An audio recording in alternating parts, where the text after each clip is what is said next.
I'm a grateful recovering addict. My name is Rodney. I would like to thank Gretna for having me this year. Out of all the people that God could have chosen, He chose me. I mean, I cry a lot, so y'all forgive me, but when you come from where God has brought me from, those tears are gratitude tears. My clean date is October 4th of 1987. So,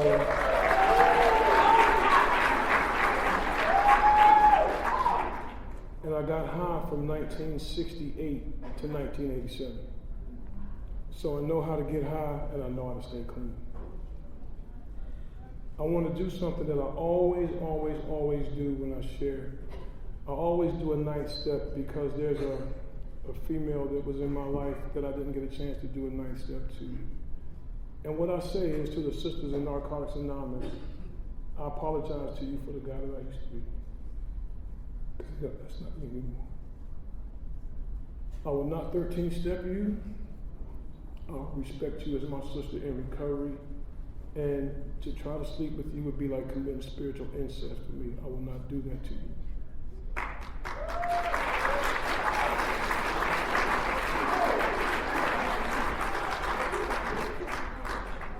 But let me say this too, ladies.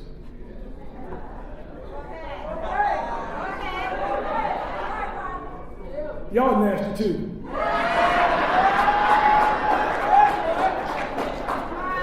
Y'all be 13-stepping us too, so stop acting like you don't. Thank you, sis. Yes. I'm originally from Pittsburgh. I'll be 60 years old in July, and I'm so grateful to have made it this far. You know what I mean? I'm so grateful. 3 kids, 5 grandkids, and my oldest grandson, he's 17, he calls me his young granddaddy. I like that, you know what I mean? Because his father didn't get a chance to see, for the first few years of his life, a clean person. What his father had a chance to see until he was 8 years old was an absentee father, a father by default. Narcotics Anonymous has taught me how to be a father to my children. I'm going to share my story, and if you would indulge me, every now and then I might say, is anybody home? If you can relate to me, just say home, okay? Now, is anybody's last name in this room Addict besides me? Anybody home? Yes. So therefore I know I'm in the right place. I'm going to tell my story, but my story starts before Narcotics Anonymous. I'm an adopted child, and I was raised in a really, really good home. I mean, a really good home. My father he's in the Hall of Fame for boxing back in my hometown. He was in Joe Lewis's training camp, really good man. And I ruined that man. I destroyed my relationship with him, and I'm going to share about it. I grew up through the 60s and the 70s and the 80s when I saw John F. Kennedy. I remember when he got killed, and Martin Luther King, and America was going all crazy, and the women were burning their bras. Yes. But I also grew up through Say It Loud, I'm Black and I'm Proud. I grew up through Free Your Mind through sex, drugs, and alcohol, where getting high was cool and getting high was fun. And I never knew that getting high was going to turn into a job. Can anybody remember somebody saying, I'm going to try not to cuss, but a few times I'm sure I will. Can anybody remember when somebody said, you need to stay away from that shit? Anybody home? No.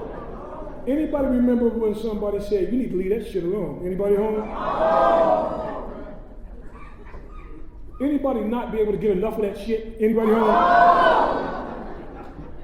Anybody ever hear, that shit gonna kill you? No. But all we wanted was some more of that shit. No. And that shit damn near killed us. No. Yes. You know what? You guys make me feel more comfortable because I don't want to be here by myself. This is a we program. I'm not qualified to do me by myself with 28 years clean, 59 years old. I'm not qualified. So I need y'all to make me feel like I'm at home. Thank you, boo. Thank you. So growing up in that era, I remember selling my first, because I'm a drug dealer, was a drug dealer. I remember selling my first quarter pound of weed at the age of 14 years old. And, you know, back then you get a quarter pound of weed for like $40. It's a long time ago. It's a long time ago. And what I didn't realize then, I was setting myself up for another addiction because I got addicted to the game. Anybody home? Okay, now, I started out saying I'm a grateful recovering addict. Now I'm going to tell y'all the truth. I'm a junkie. Watch this. I don't do addict stuff, I do junkie shit. I steal from my mama. That's junkie shit. I take my kids' toys back for Christmas. That's junkie shit. I sell the refrigerator out of my house. That's junkie shit. I steal your shit and help you look for it. That's junkie shit. I'm just saying.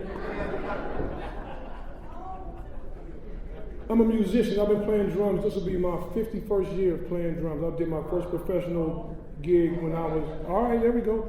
I did my first professional gig when I was 9 years old. By the time I graduated high school, I had ruined a Juilliard Music School scholarship. Because I went on tour with the band because all I wanted to do was get high and play the drums. But here comes the consequences. Well, no, let me take it back for a minute. Because of the race riots and everything, and we had National Guard in our school and everything, I ended up going from a public school to a private Catholic school of all places for me from the hood. And I got over to Catholic school, and you know what I come to find out?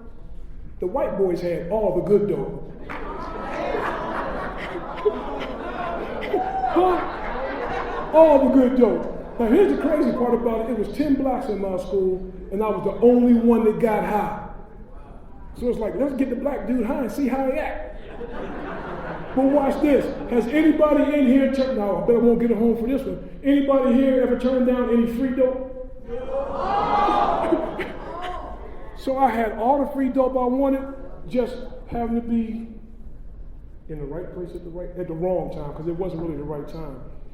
I started doing acid and mescaline, and we tripping, and we just doing all kind of crazy stuff.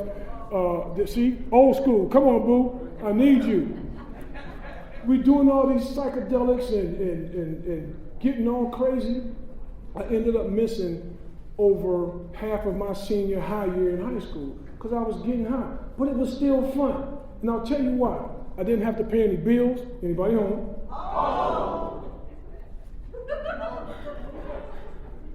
I didn't have any responsibilities. My mom had died, again, I'm an adopted child. My adopted mom died when I was 14, so at 15 years old, I was allowed to bring girls home and get high in the house and everything, because my dad didn't want me doing it in the street because he didn't want his name ruined. Okay, good. I know, thank God I'm not by myself. I ended up messing myself up so bad, I bankrupted my dad's bank account. Again, remember I said my dad was in the Hall of Fame for boxing. So I knew if he found out, he was going to tear my butt up. And I don't like paying anybody home. So I joined the Army.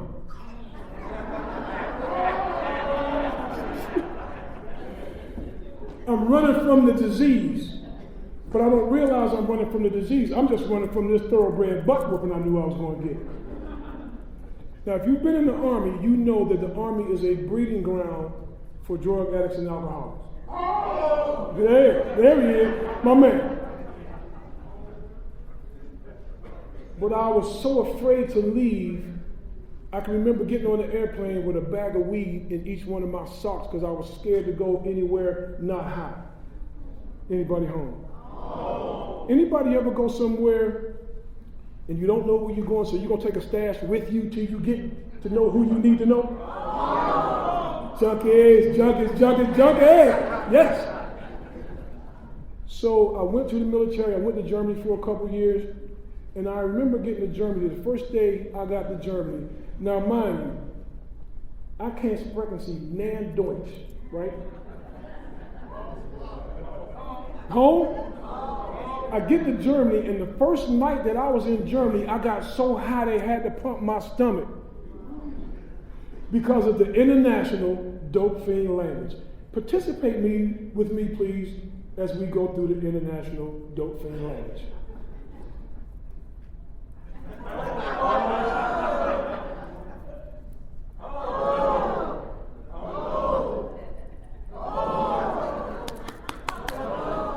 Do you not know that works? That's sign language that works all over the globe. We can go to Spain and get high. We can go to a penguin in Antarctica and say, hey, I need something. That's how this disease is, how insidious this disease is. We don't even have to know how to speak the language and can get high the first day we go anywhere. And the sad part about it, the first day we go most places, we get high. Got to Germany and fell in love with heroin. We were smoking it. I don't know if I had a habit or not. I just know I liked it a whole lot, and it made me a lot of money. And European drugs are different. When I got back from Germany and I tried to do heroin, it didn't get me high. So I found my love. I found cocaine.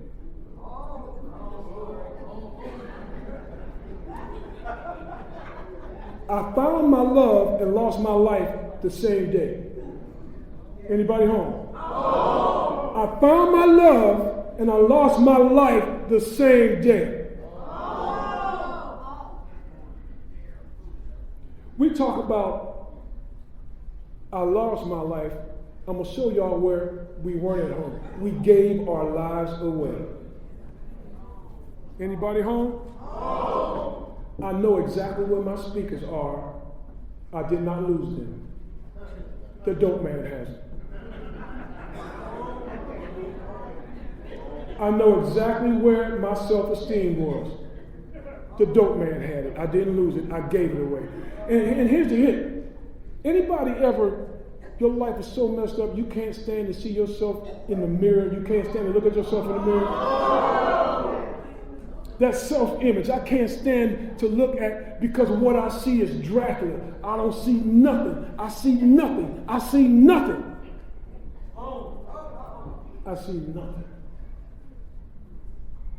And I didn't lose my self-image. I said, give me a quarter pound of take my self-image. I said, give me an 8-ball of to hell with my mother and father. I said, give me a kilo of I don't give a damn about myself no more. I said, pour me a bottle of, and excuse my French because I don't like saying it, give me a bottle of fuck my kids.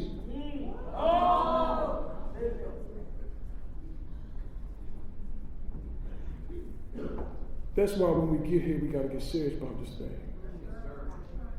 I don't play with this thing. I don't play with this thing. I don't play with this thing. I damaged my children. I damaged my relationship with every family member. Watch this. Anybody ever damaged your relationship with your entire community?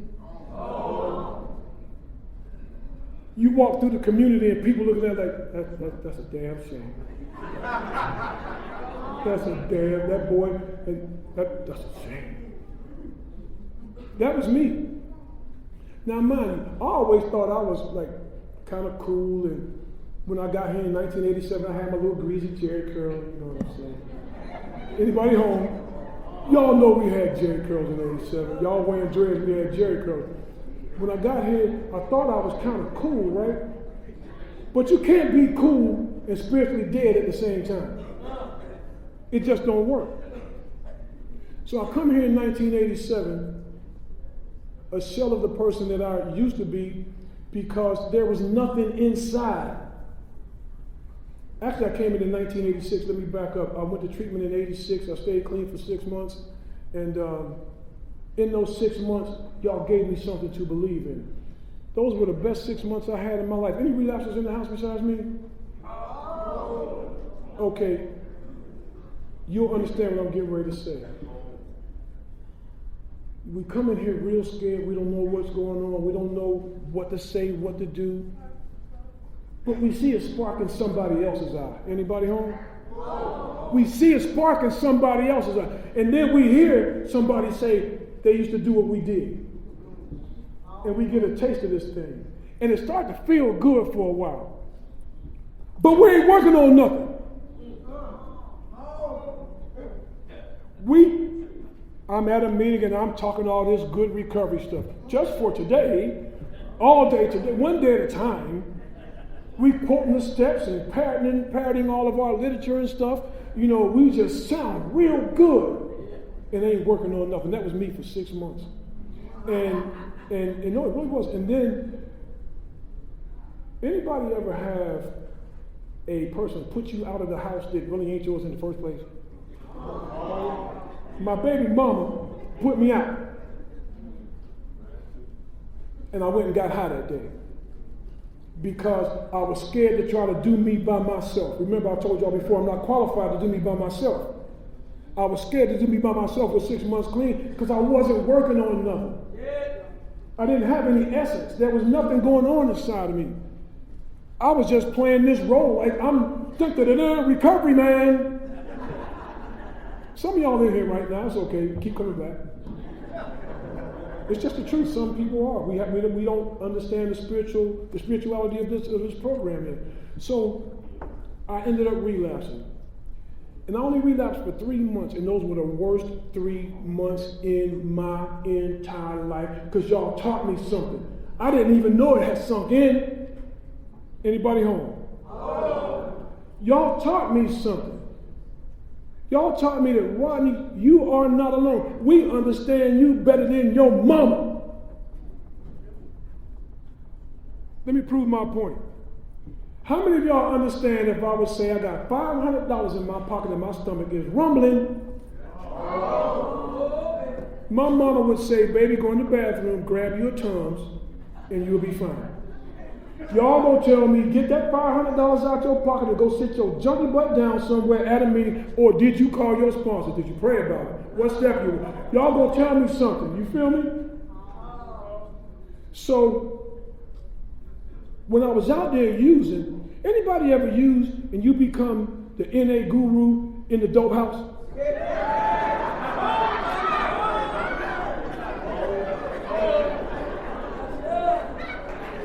Just blowing everybody's high. Blowing everybody's high, man. And as soon as you get done with the dope that you have, they're trying to put you out. That was who I had become. And then this is the sad part, and if you can relate to this, I know you know how to suffer. You ride by in a meeting and can't go in.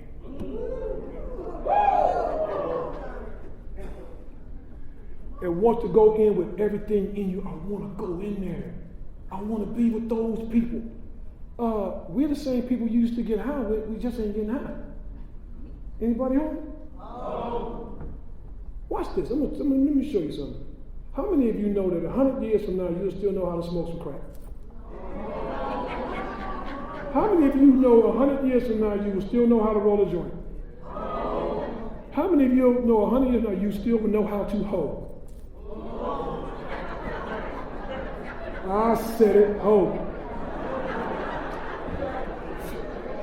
That was one of my 4-step issues, was being a hoe. So, we qualify. So we're still the same people you got high with. We understand you better than you understand yourself, because now we are clean, and not just clean, in recovery. And see, here's the hit. I can tell you my clean date, October 4th, 1987. I cannot tell you the day that I started recovering. Anybody home? Now, I can tell you when I started to recover. I was going to an interview to get a job at U.S. Airways as a flight attendant, and I had this, again, long, greasy jerry curl, the kind of, you do that and get wet all in the back. Okay, it's 1987, keep it simple. And I had my shirt and tie on. I was going to work. I was working at a store, which Macy's now used to be called Commons. And watch this. I'm selling real jewelry and didn't steal none. Recovery. I didn't steal none of their stuff. Remember, I helped you look for your stuff after I stole it. I wasn't stealing nothing. I looked down in the trash can at my beautiful greasy hair, right? Looked in the mirror and didn't know who I was looking at. And I had over a year clean at the time. I fronted for a year this time in recovery. But you know what happened? When I got my hair cut off, front man died. Front man died, and I didn't know what to replace him with. That's when my recovery started. It was so bad, I had to call off work that day because I didn't know who I was, man. And at the time, I was at least 32 years old, maybe closer to 33. Didn't know who I was at 33 years old. Front man died. But that's when the steps started to take root in my life. That's when the steps had some meaning. That's when, and see, now I'm getting ready to piss somebody off with this one. If you're in the Step a Month Club, be very, very careful. The Step a Month Club is a dangerous place to be. Thank God for my sponsor. My sponsor would not allow me to be in the Step a Month Club. Because see, we real smart. We smart. How many people in here have degrees just by raising hands? See how smart we are? And dumb as hell. And I'm saying that not that we're dumb. We are smart so we can hand in assignments. We're good at assignments. You feel me?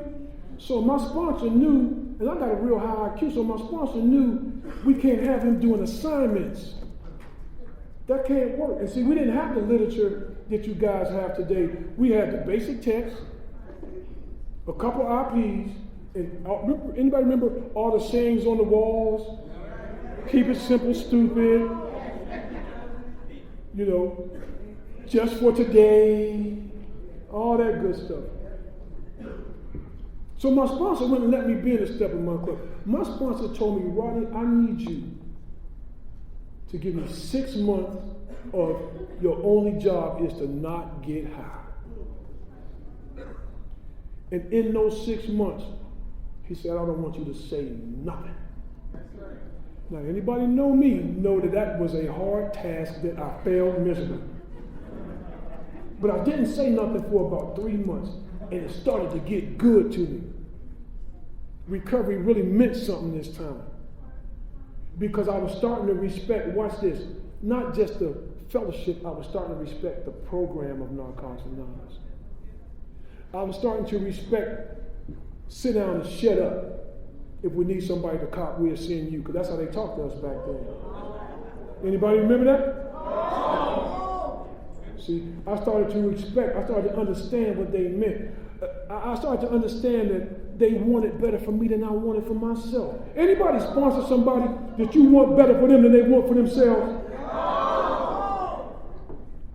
That was our sponsors to us. And we didn't even know. We thought they was trying to control us. You can't tell me I can't be in a relationship in a year just because you ain't in one. Not realizing I'm not spiritually, mentally, physically, emotionally, financially. I'm in no way, shape, or form should I be in anybody's relationship bringing what I brought to the table to that relationship. Ain't that something? Ain't that something?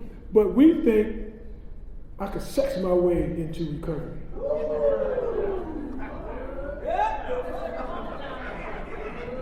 Tell me you love me. I'm just saying. So you put a fractured person on top of another fractured person. You put two sickies on each other and we try to make a welly out of it. Ain't worked on nothing. So when I finally was released to do my first step, I had well over 6 months, and I'm going to hurry up and do my first step. I'm going to get it done in 3 days. I bet you my sponsor told me 15, 20 times, nope, it ain't done yet. Because you know what I was doing? I wasn't going inside. I was doing an intellectual first step.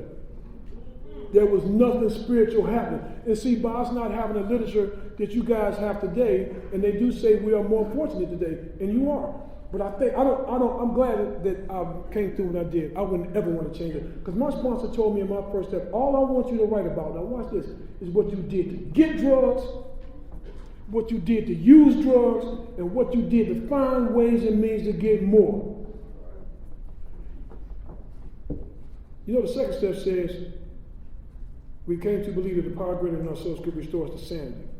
I qualified as totally stark, raving mad, paperwork insane in my first step.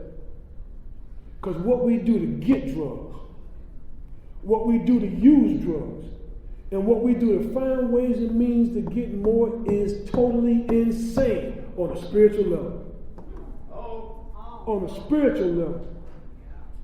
My dad was a diabetic, and he used to have to shoot his insulin, and I would take his needles to shoot dope, and he couldn't shoot his insulin, and they stopped selling me needles because they knew that I was coming back too fast for him. The man gave me a name that I did not deserve. You understand what I'm saying? And I destroyed his life and almost killed him a number of times. Because I was spiritually dead. You feel me? Spiritually dead. To do the things that I would do to that man. My dad had to sleep with his wallet under his pillow. Watch this. And I still got it.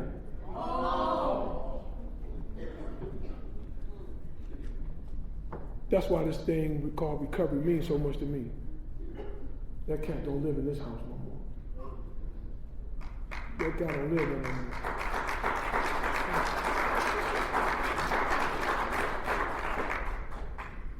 When I did my first step and I saw how insane I was, I knew that I couldn't help myself by myself.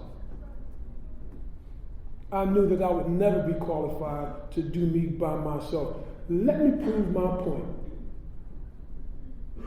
Anybody ever sit around the house and just a dumb, retarded ass thought just cross your mind for no reason at all?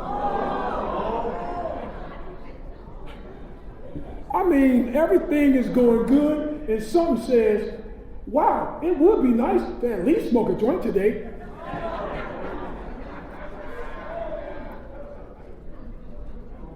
And then we want to romance that stupid ass thought. Yes, it would. I wonder what they're doing down on the set. Maybe I should get in my car and go for a ride. Then recovery kicks in. Call your sponsor. No! Pray about it. No! Go to a meeting and talk about it. No, not that. But we force ourselves to call our sponsor.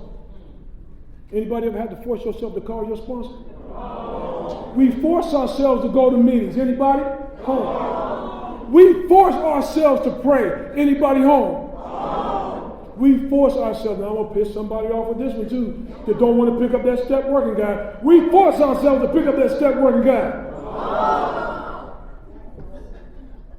Who needs to pick up their step working guy right now? Raise your hand. See? Pick up your step working guy to do something, junkie. Or how do we say it up on the east end? Junkie ass junkie. That's what we say up there, junkie ass junkie. Pick up your step working guy to do some work. But watch this. By the time I got to my second step, I had probably 2 years clean, maybe a little over 2 years clean. I had some evidence of sane behavior. Home? Evidence of sane behavior. Watch this. Me and soap and water had become familiar with ourselves again. Anybody ever go on one of them long runs and didn't think about soap or water? Oh, y'all lying. Yes, you did. Who went for a couple days and didn't wash nothing? Raise your hand. Quit playing. And watch this. I was talking to a brother in the hall today, and I was telling him, about soap and water. I say, yeah, we were talking about soap and water. Oh, yeah, that's a happy conversation. Soap and water special. So I told her, but I said, man, if they'd have had a week's worth of dope and a week's worth of soap and water, guess where I would have been? Wouldn't have been no soap and water. I'd have sat at that table for a week and not watched nothing. See, remember, I told you I'm a junkie. I do junkie shit. A junkie ain't gonna wash that ass. Watch this. Not till the dope gone. Watch this. Not till the pusher's gone. A junkie ain't gonna wash that ass till we break the pipe. Anybody ever break the pipe and say, I'll never do this shit again? I'm talking to some damn junkies. And anybody ever break the pipe and say, I ain't gonna do this shit again and hear this? They go buy a new pipe. I'm showing spiritual death here. Anybody ever swear in their soul and hearts of hearts, I'll never do this again? And the phone rings. And we right back at it. Narcotics Anonymous says we don't live like that no more. Narcotics Anonymous says, sit your junkie ass down and let these people teach you something, whether you like it or not, if you want a successful life. See, by the time I got to my second step, I was comfortable hearing y'all tell me that. Go sit your junkie ass down somewhere. Go call your sponsor. Did you pray? I'm getting used to hearing y'all tell me this good stuff, man. Because y'all wasn't telling me to hurt me. Y'all was telling me because you love me. Man, go sit your junkie ass down, man. We love you. We don't want to see you hurt no more, man. We like smelling you clean, man. Anybody ever say, I'm from Pittsburgh. Anybody ever go to a meeting in the city and you sit next to someone who's a little tart? Tart is not spiritual.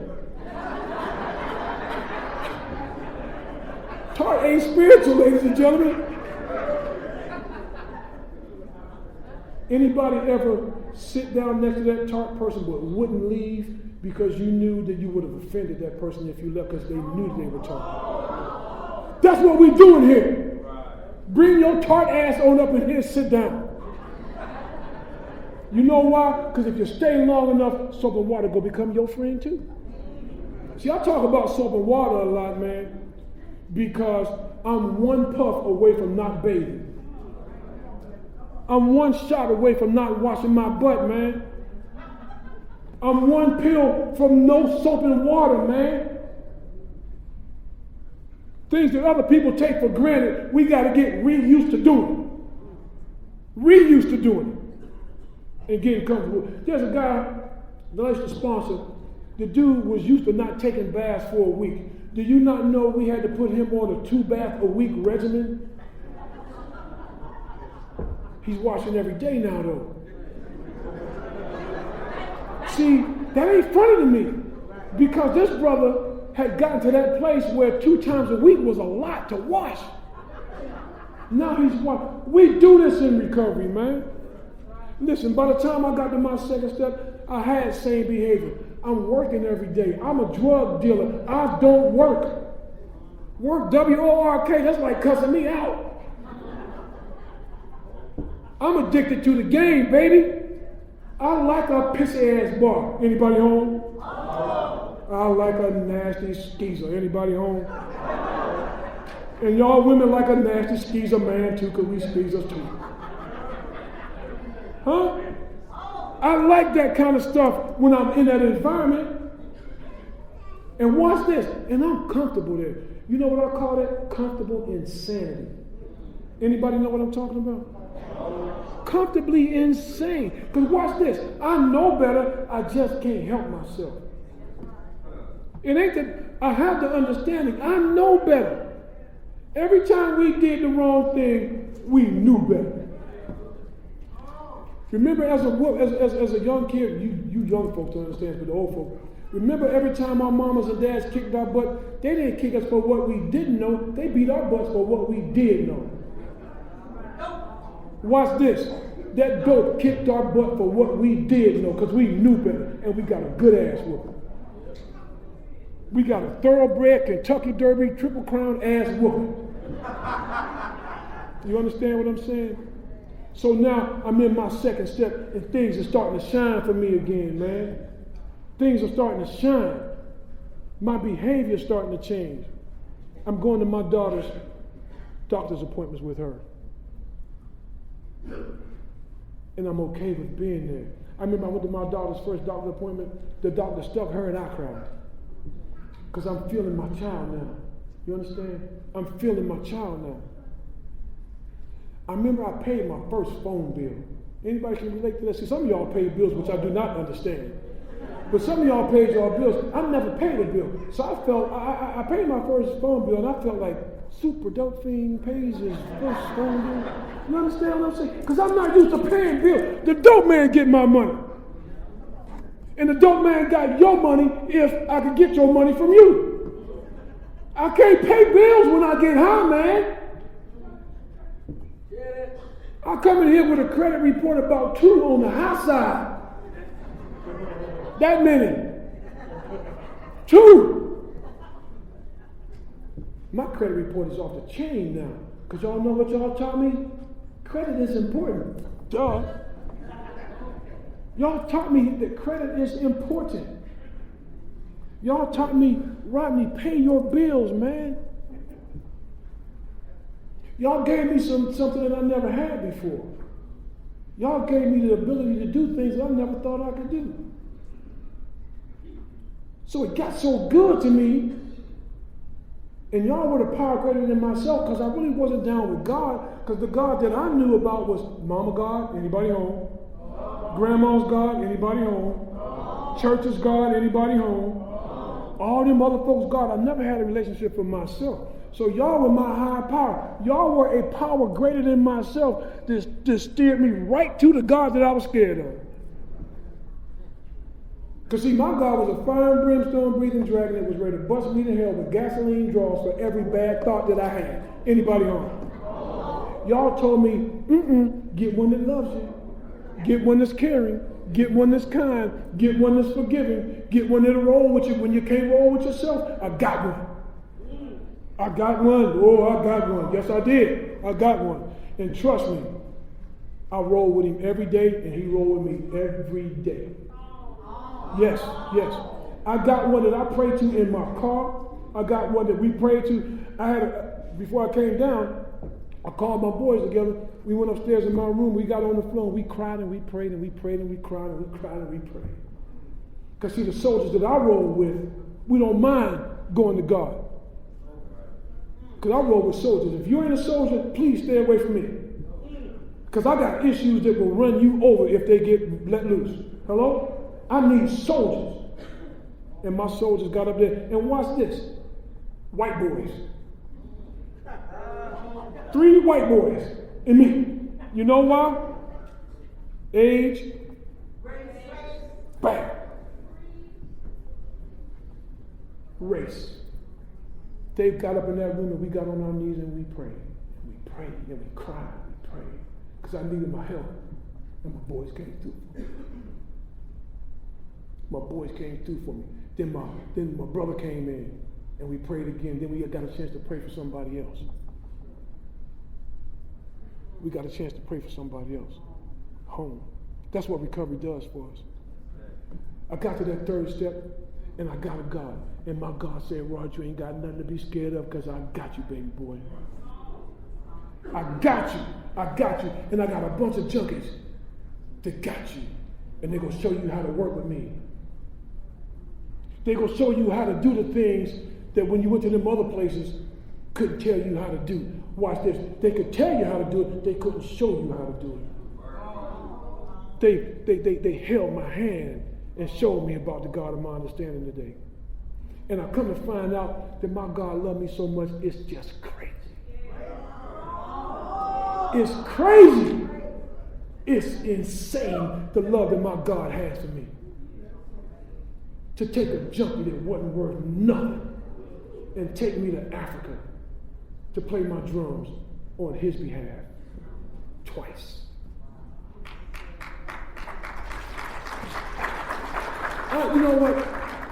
And I appreciate the applause, but when y'all applaud, y'all ain't applauding me, y'all applauding God. You understand what I'm saying? To allow my dad's junky-ass son to pray for him to die because he didn't deserve to live in the suffering that he was doing.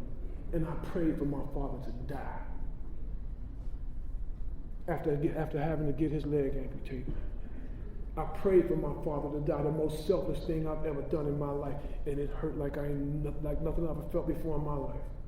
But I said, God, if you get me through this one, bring the rest of them on. And you're going to hear what the rest of them was in a few minutes. I prayed for him to die. He was buried in the suit that his junky-ass son bought for him. He saw me clean for 3 years because of y'all, not because of me. Because you guys gave me something that I didn't have when I got here. Y'all gave me something I didn't have when I got here. Y'all taught me how to stay when staying was rough. You understand? Y'all taught me how to grind, not for y'all. Y'all taught me how to grind for me. And then grind for somebody else with your selfish ass. I'm cutting, I don't know if y'all believe me. Y'all taught me how to be the son that my mother needs. Because I'm an adopted child and my biological mother been in my life all my life. All 58, 59 years my mother's been in my life. And I've been grinding with her because she just had a stroke. Right down in Aiken, South Carolina. Y'all taught me how to be a son to the woman that gave me away at 2 days old. Y'all taught me things that I couldn't have learned nowhere else. Because I don't respect nobody else to tell me the things y'all can. Because I know what y'all have been through. I know how hard it is for us to make right decisions. I know how hard it is to do the next right thing, even if it ain't for the right reason. Because see, all the time when I do the right thing, it ain't always for the right reason, but it's damn sure the right thing. Do the right thing for the right reason. No, just do the right thing. You'll get with the right reason later. I had to be taught that. Y'all taught me that. I get to this third step, and I realized I ain't got nothing to be afraid of no more. So it's time for step 4. And I wasn't afraid. How many people, especially old timers, see people relapse on the 4th step? Anybody besides me? That 4th step takes people out. You know why? Because the foundation ain't tight enough in 3.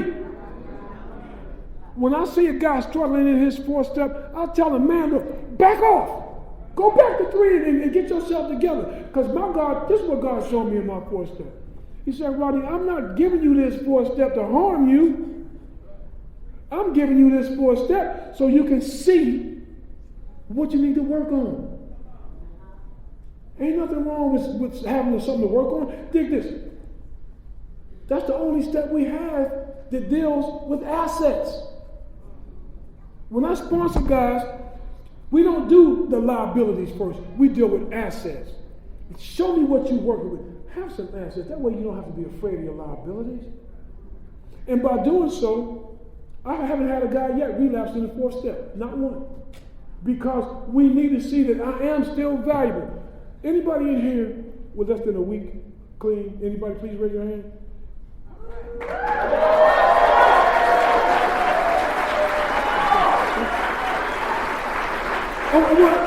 Hey man, stand up for a minute. Stand up for a minute. Stand up, stand up.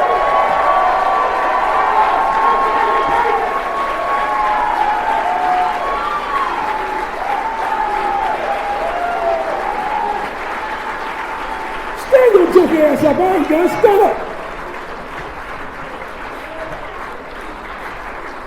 Stand up, man. I ain't done. Stand up, man. I ain't done. Stand up. Watch this. Watch this.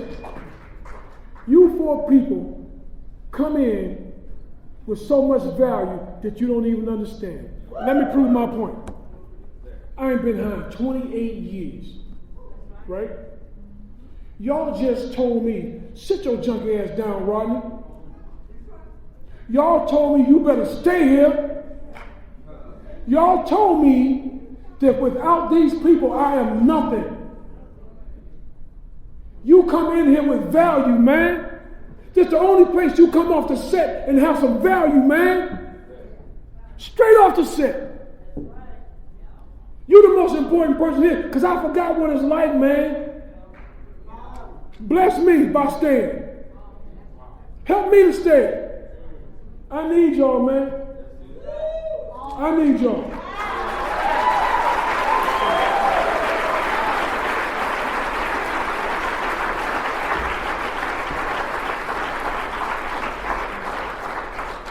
When I share my clean day, brother, I don't share my clean day to say I got this many days or years clean. Although it was nice when I hit 10,000, I swear it was. I say that to let you know that I started one day. Guess what? Then I got 2. Then I got 3. Then I got 7. Then I got 4 7s in a row, which was a month. You understand what I'm saying? But it all started with that one day. It all started with that one day. Let me get back to where I was. So I'm in my 4th step now. I had to say that because I was just feeling it. So I'm in my 4th step, and I'm starting to realize that my morals and my ethics and my values ain't all that I act like they are. Anybody ever was the moral front person for Narcotics Anonymous? I'm perfectly moral man, and everything is good.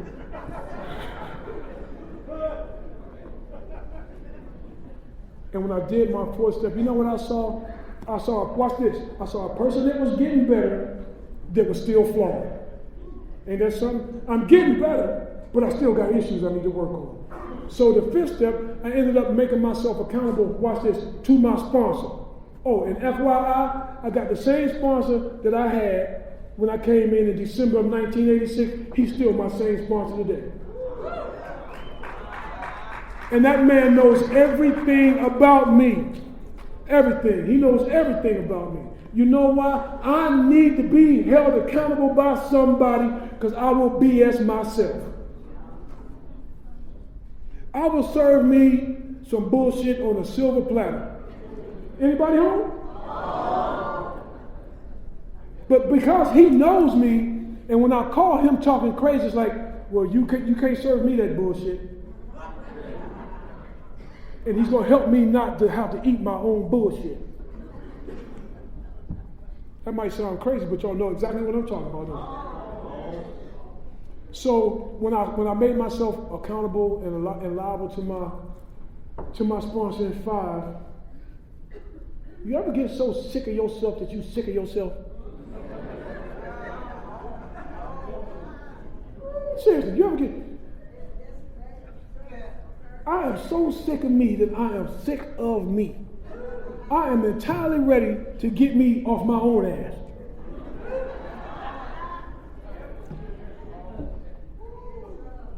I'm tired of disrespecting myself clean.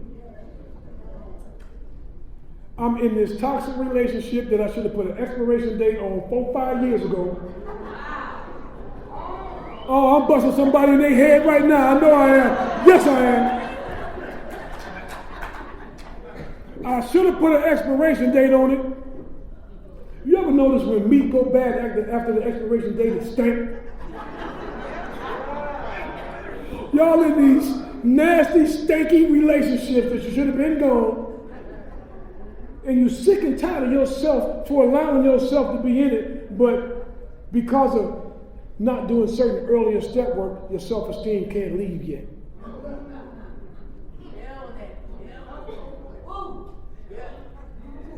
Let me share one of my situations with you. At 16 years clean, my wife walked off with the pastor of the church I was going to. She's gone. I'm still living. And it didn't hurt. It hurt. But see, what y'all don't understand is it didn't hurt because of her. It hurt because I couldn't kill him. Y'all remember I'm a hoe, that was my 4th step. Hoes gonna have somebody to sleep with. So it wasn't about her. It was about not being able to kill him, because now I'm trying to live a life full of spiritual principles.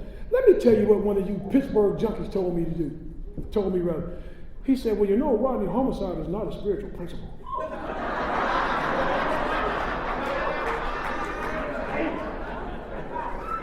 You talk about getting hit below the belt, because all my friends know that I really do try hard to live a life based on spiritual principles. And it brought me to a place where it made me responsible again, watch this, for my behavior. For my behavior. The pain, it didn't go nowhere, but I still had to be responsible for my behavior. Oh, and FYI, pain was not an option, pain was a fact.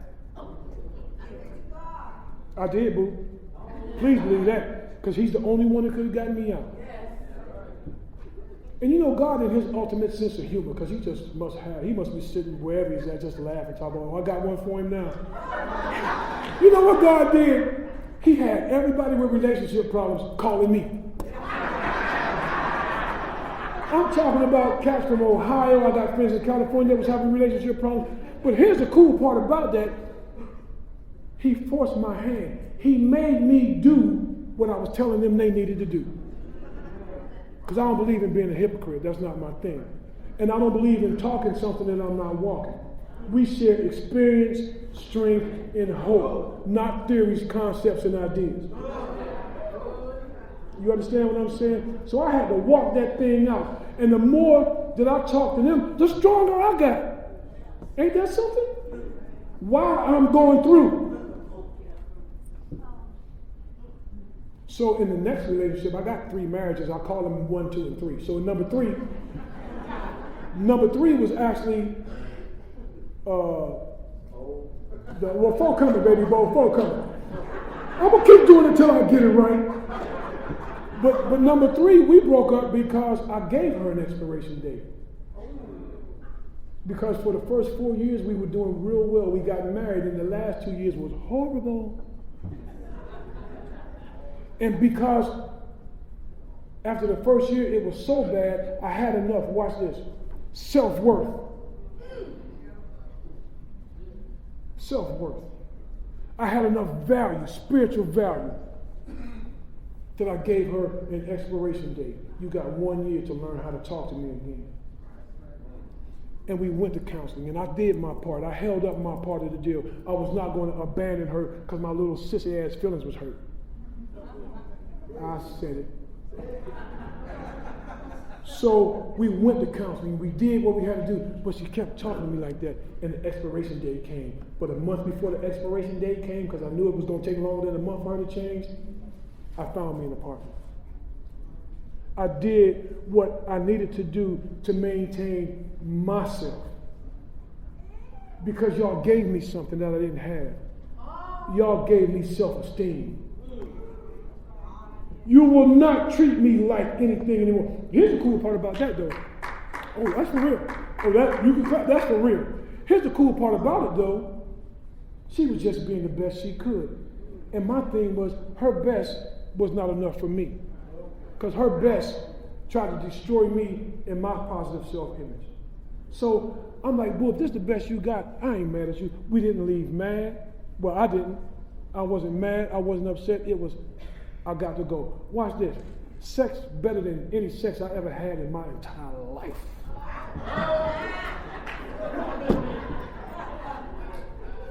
Cook better than grandma. Seriously, cook better than grandma now. Seriously. And the house was so clean, the dirt would knock on the door and get turned away at the door. But here's the hit, though. You can't talk to me any kind of way anymore. I ain't in the streets.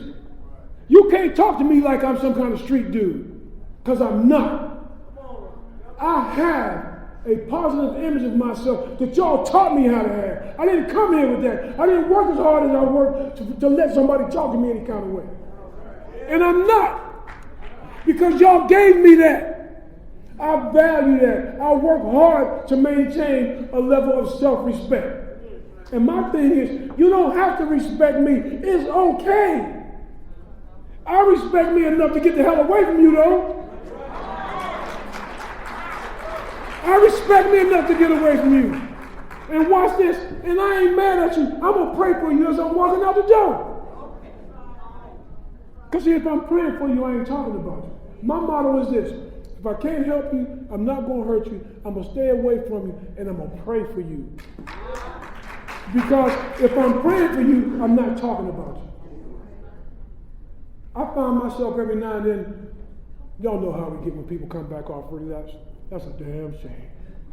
He had the revolving door syndrome and all that. I find myself now, when I start to feel like that, I try to grab somebody and say, let's pray for this brother. Let's pray for this sister. I'm tired of talking about people, man. I might be the reason they stand out. You understand what I'm saying? So now, I'm praying for that person. Because that person, do you not know that somebody prayed your junk ass up in here? Do you not know that every time that circle is created, we praying somebody's junky ass up in here? But we get them up in here, we want to quit praying for them. We better pray harder once they get here so that they can stay. So now I'm at the 7th step. And see, we're supposed to humbly ask God to remove these defects of character. You ain't humbly asking God when you're saying, God, I need to get rid of this. It's about time for you to do something. God looking at us like, do you know who you're talking to, boy? Have you lost your rabbit mind? So now I've learned to go to God in as much humility as I can and say, God, really, my best just ain't enough. My best ain't working for me. I need help. You know what I come to find out? If I get out of his way, but stay in his way, help always arrives. Then y'all told me, okay, I'm getting ready to piss somebody off again. Y'all told me in the 8th step, I got to make a list of people that I harm. See, now it's time. You know how we say, put your big boy and your big girl drawers on. Take them big ass boy drawers off and them big ass girl drawers off and man and woman up. Throw them big ass drawers away and man and woman up. I'm going to tell you why. This is man stuff when you start putting people down that you know you hurt, that didn't deserve your bullshit. They don't deserve our bullshit. I didn't have a problem because my sponsor taught me how to do it without being afraid. Man your ass up. He taught me how to sit down and just make the list. Don't worry about the 9th step. Make the list, man. That's what the step said. It said just make the list like it wasn't no 9th step. And guess what? When I made that list, I hurt, man. I hurt like I ain't never hurt before, man. Because now, watch this. We're in touch with our feelings again. We hurt so bad when we do step work because we're in touch with those feelings that we used to suppress with drugs and alcohol. We supposed to damn hurt. It's called necessary pain. Free somebody, man. It's necessary that I hurt if I hurt you. Why wouldn't I hurt if I love you and I did you wrong? It's necessary. I'm supposed to hurt. I'm so full of guilt and shame. Did you do the shit? Yes. Were you guilty? Your junky ass ought to be ashamed. Watch this. I will never be able to unguilt using my dad's needles. Ever. And it's always shameful behavior. I ain't supposed to forget that. Because if I ever forget that, I may go and do it again. God rest his soul. I'm supposed to hurt when I know what I've done has caused somebody some harm. See, y'all taught me how to manage my emotions, man, because I came in here every emotion. How many of y'all got high because you felt good? How many of you got high because you felt bad? How many of you got high just cause? In recovery, we will feel good again and we will feel bad again. That's the rules of the game. The game don't change. Y'all teach me how to manage my emotions, man. When I feel good, I take my emotions to God and I say, thank you, God. When I feel bad, I go to God and say, God, your boy needs some help. And when I don't know how I'm feeling, God, your boy can fruit. And guess what? He's always there with every emotion that I've taken to him. He's never failed me on none of them. So watch this. So I'm making these amends. But I'm not making these amends in 9, expecting for them to accept my little weak ass, I'm sorry. Uh-oh. How many of y'all, every bad thing, I'm sorry. Anybody home? I'm sorry. Well, damn, we know you sorry. What you gonna do about it with your sorry ass? Hello? I'm tired of being sorry. I'm not a sorry person. I don't have to be sorry. Because see, right now, y'all teaching me not to hurt folks no more. So I'm supposed to want to go and say, it's okay if you don't accept my little sorry apology. And guess what? There's some people I'm blessed to have been forgiven by probably all the people that I harmed. But if they wouldn't, I would have understood. Let me prove my point again. How many of y'all still pissed off at something that somebody did to you? Well, they pissed off at your ass too that you did too. So if you can be pissed off at somebody, they can be pissed off at you. It's okay. And they have a right to. Because the same pain you feel for having harmed somebody, they feel when you harm them. But watch this. God loves us so much, he gave us a I know you're going to mess up step. I'm talking about, he gave us, you are guaranteed to mess up step. And that's 10. We continue to take this search and feel this moral inventory. Because now in 4, I understand where my moral issues are. And when I'm wrong and I violate one of those moral issues, I can go to you real fast and say I'm sorry. My crew back up in Lawrenceville, they always hear me say this. I don't go to bed thinking I harmed somebody. Because there's this little big white fluffy thing that I put my hand on when my woman is asleep that talks to me without my permission. It's called a pillow. You ever get on that pillow and that pillow start telling you what you did that day that was absolutely wrong? See, when I lay down, I want me and that pillow to be in a love affair. You understand? I want to caress that pillow and rub that pillow, and me and that pillow just do all kind of freaking things together. You know what I'm saying? But in order for me to do that, in order for me to have that relationship with that pillow, I got to fix those wrongs that I may have caused somebody that day. So I refuse to go to bed knowing that I may have harmed you. If I think that I harmed you, I promise you, I will deal with that. And I'm not talking about a text message. Watch this. Anybody ever receive a text message and take it totally out of context? Don't be sending me no damn text message talking about whatever, because I'm going to interpret it my way. Well, I'm interpreting it with a confused interpreter. I talk to people on the phone. I go find them. I let them know, because I'm a man today. I'm a man today. Y'all took a boy and turned him to a man. So now I can go to that person and say, listen, man, that was not my intent or purpose to harm you, because it's not my intent or purpose to harm anybody. Here's the cool part about it. These steps are very, subversive. They will put something on you that you don't know you have. When I do that, I don't have to put them back on the 8th step. When I do that, I don't have to work another 8th step because I took a week before I went to somebody and dealt with it. If I do it that day, guess what? They don't have to go on that step anymore. So watch this. So now I can go straight back to 11 and improve my conscious contact through prayer and meditation with the God of my understanding. I can improve my conscious contact without having to go back to 8, because now I'm emotionally stable. How many of us come in here so emotionally unstable, man, that here's when we first get here, emotional roller coaster they talk about. I'm up 1 minute, down the next. Then after a while, it eases off. Now, I just do the emotion that goes with the situation. But watch this. I try not to create negative emotion for myself. So now in 12, I'm ready to carry a clear-cut message of recovery. Why? Because I'm feeling this thing in my spirit. My guts. I'm talking about the very essence of who I am. I don't have to be forced to go to a meeting. I wake up in the morning wondering which meeting I'm going to. Anybody ever wake up in the morning wondering where they go get their dope from? I wake up in the morning wondering what meeting I'm going to that day. Anybody ever wake up wondering which dope man they gonna call? I wake up in the morning wondering who I'm gonna call in recovery.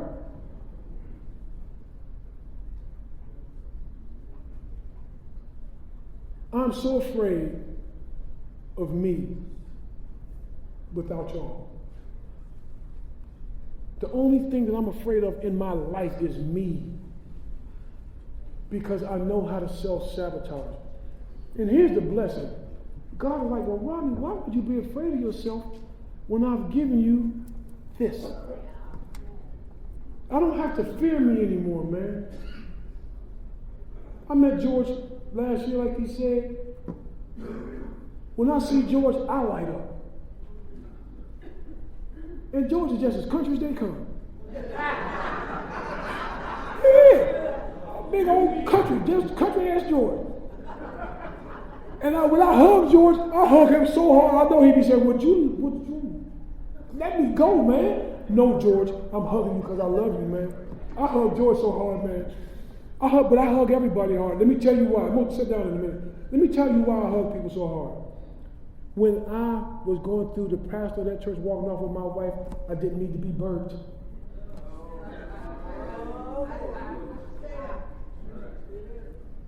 It's going to be okay. Get away from me, man. Them people that was grabbing me and hugging me and imparting their spirit into mine. And I'm feeling this because I'm hurting like I ain't never hurt before. And they squeezing some of my pain off of me and taking on some of it themselves. I'm going to tell you all this right now. If you come to hug me and you got a back problem, please tell me. Because see, everybody that knows me, when they hurt, they Rob, my back hurting. Okay, no problem, bro. You know what I mean? Because you never know what a person is going through. That hug might be their lifeline that day, man. Them hugs was my lifeline on many days, man. You know, it's so much more that I can say because as an old timer, newcomer, y'all probably don't want to hear a lot of what we say because y'all say we just run off at the mouth. No, we ain't running off at the mouth. We have a lot to say because we've been around a long time. We've been through a lot. The last thing I want to talk about is the rewards of recovery. Now, if you like me, if you'd have came in here and seen everybody doing bad, you'd have turned around and left. You understand what I'm saying? When I came in here and I seen people, back then I was a Cadillac dude, right? I seen these dudes riding up in these Cadillacs who I knew couldn't buy a Hot Wheels Cadillac.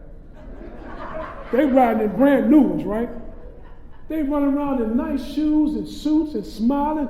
Skinny people like me was now like 50, 60 pounds heavier. I'm like, well, damn, what they doing up in there? You know, and these are cats that I know. We didn't have crack when I got high. We was freebasing. So these were cats that I know that have based themselves into Skeletor. You understand what I'm saying? Now they fat and they eating and looking good and stuff, man. And I'm like, well, damn, what happened to you? Shoes are shining, haircuts. See these two teeth right here, right there? They're welfare teeth. My sponsor made me get on welfare. Like I said, my first 6 months, my job was to. He sent me to the dentist and said, go get your grill fixed, man. Get your grill fixed. You can't be running around here representing recovery and looking like, hello, a pumpkin. Looking like a Halloween pumpkin. Come on, man. Shoot. So I got these teeth right here on 1988s. That's right. 1988s, baby. And they still holding strong. So watch this. Then people are buying houses and having nice things, man. Going on vacations. How many of y'all sent the dope man on multiple vacations? Watch this. How many of y'all since y'all been clean going on some vacations? Hey, baby. Hey. Remember I was talking about the credit score earlier? And my credit score being 2 for real on the high side? I can go to any place right now and sign for anything I want. 3 years ago, I built a 5-bedroom, 4-bathroom home. And I started out in a $35 a room that I used to ask my dad to help me pay for. You ain't got to clap that. We get houses. That's what we do. There ain't nothing to clap for. That's what we do. Here's a hit. We should have been doing it. We ain't got to clap for that. We should have been doing it. I bought a boat last year, and the guy that I bought the boat from died last night. It was my best friend's dad back home when he died. And I told my best friend, I will honor your father. His last name is Newsom, and I'm going to put it on the back of my boat, good news. Because he sold me a nice boat for $500. We do what we want to do now. Watch this, with our own permission. With our own permission.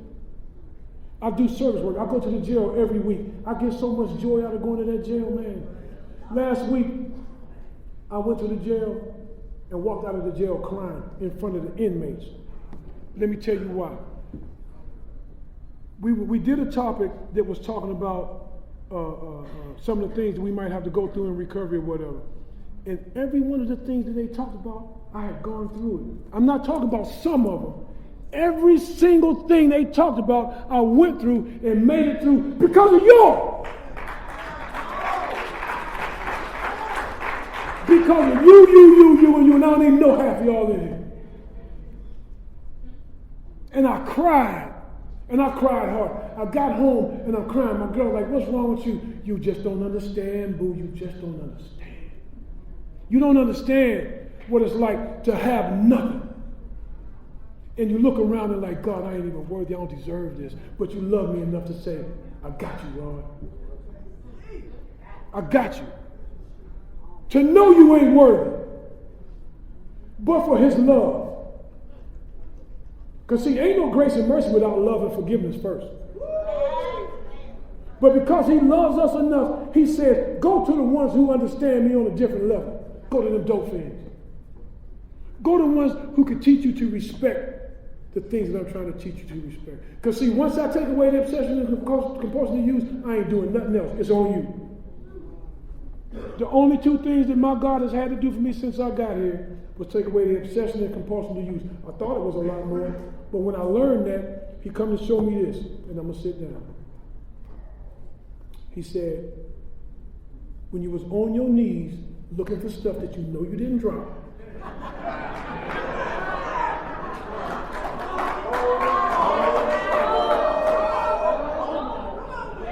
because if you was like me, you got a hot pipe in your hand, and something's dropped, like a sax player, do-do-do-do-do, it ain't gonna hit the floor. It ain't gonna hit the floor. So, when you was on your knees, degrading, demoralizing, and dehumanizing yourself, that I can help you get down there, so I'm not gonna help you get down there to pray. He said, when you was calling the dope man, was I down on the phone for you to call the dope man? So I'm not gonna call him responsible for you. When you was reading High Times, learning how to cross-pollinate with spit in a cup. So I'm not going to read your basic text for you. I'm cutting. I don't know if y'all believe me, but I'm sure cutting. So don't think I'm going to do anything for you that you ain't going to do for yourself. I'm not going to do it. It's your job. You broke it, now fix it. So watch this. This side, blessing. This side, curse. Watch this. Where's the blessing at?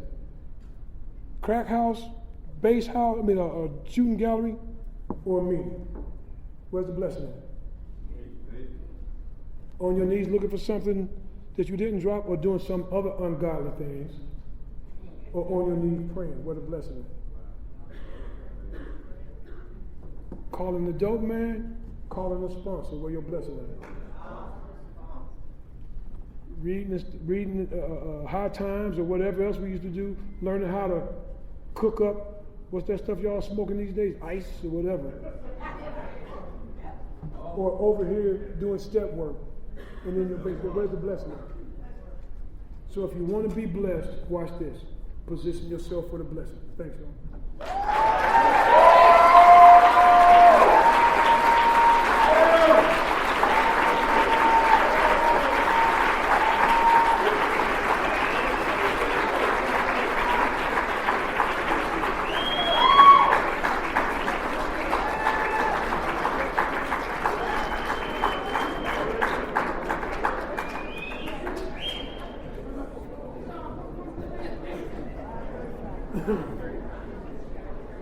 Hang on, we still got one more. I've asked Hannah L. to read We Do Recover.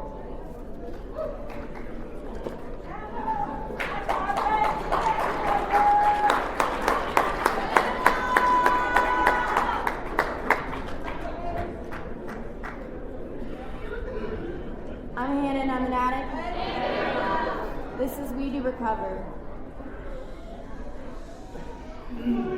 When at the end of the road we find that we can no longer function as a human being, either with or without drugs, we all face the same dilemma. What is there left to do? There seems to be this alternative: either go on as best we can to the bitter end, jails, institutions, or death, or find a new way to live. In years gone by, very few addicts ever had this last choice. Those who are addicted today are more fortunate. For the first time in man's entire history, a simple way has been proving itself in the lives of many addicts. It is available to us all. This is a simple, spiritual, not religious program known as Narcotics Anonymous.